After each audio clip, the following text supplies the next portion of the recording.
Hi guys, it's Ella. So today is day 3 of TBR Shame Week, and I figured that I would talk to you about something that has been pretty much beaten to the ground, and that is book buying habits.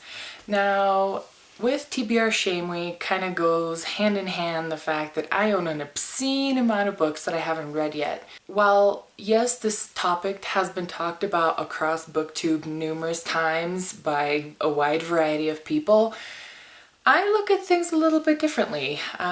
Everybody tends to kind of look at it in a negative way. I don't look at it entirely negatively, so I'm going to tell you all about that. Basically, my book buying habits are I buy books when I want to. I am an adult. I have a full-time job.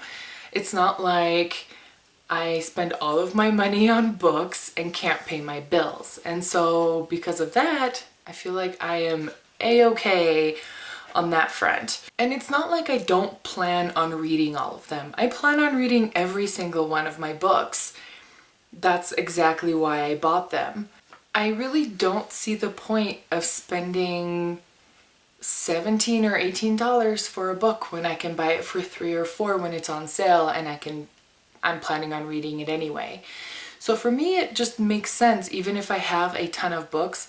Now, we're all very familiar with book buying bans. Everybody has been on them. Everybody's tried them.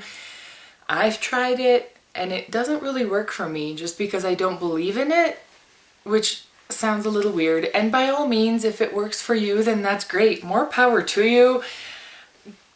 I don't know how you do it.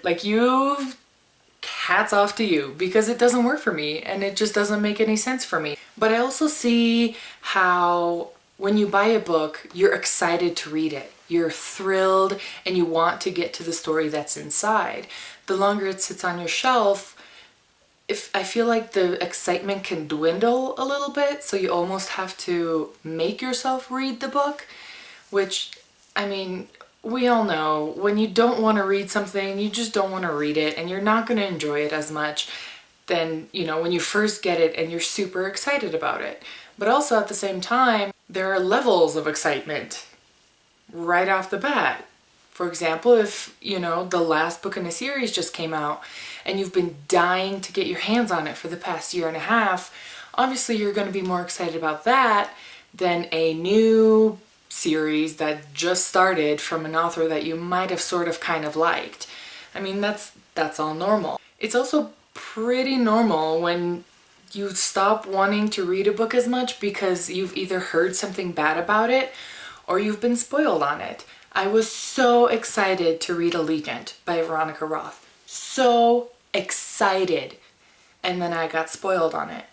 And while I was still going to read it, I wasn't nearly as excited to read it. I was just waiting for that one thing to happen. If you've read the book, you know exactly what I'm talking about. I think that took away from the story a lot, just because I wasn't looking forward to it. It was just kind of like meh at that point. I could take it or I could leave it, but I already pre-ordered it. It was on its way, and so I was like, okay, guess we're gonna read this. That probably hurt that book quite a bit just because I didn't enjoy it as much as I probably would have if I didn't know what happened. Also, as far as series go, I know a lot of people, me included, they will buy the entire series so that they can marathon the series. Now with trilogies, that's not really a problem for me because I can marathon the entire trilogy and that's no problem. I don't get tired of the world. I don't get tired of the characters. Of course, if the trilogy is, 800 pages long, that is questionable. But if it's just, 300, 400 pages and it's 3 books, I can marathon that bad boy and be done with it and get it off of my shelves. Now, if it's a series that's more than 3 books, I feel like I have to take a break in the middle because I will get tired of the characters, I will get tired of the world, and I don't think it's fair to the book or the author for me to give it a bad review just because I was tired of the world because of how I chose to read the book, in what sequence, or how quickly after all the rest. That is a prime example of why I stopped reading the Vampire Academy series in the middle, but I still intend to read all of my books. All in all, the point is, I don't feel ashamed of all of the books that I have on my TBR shelf.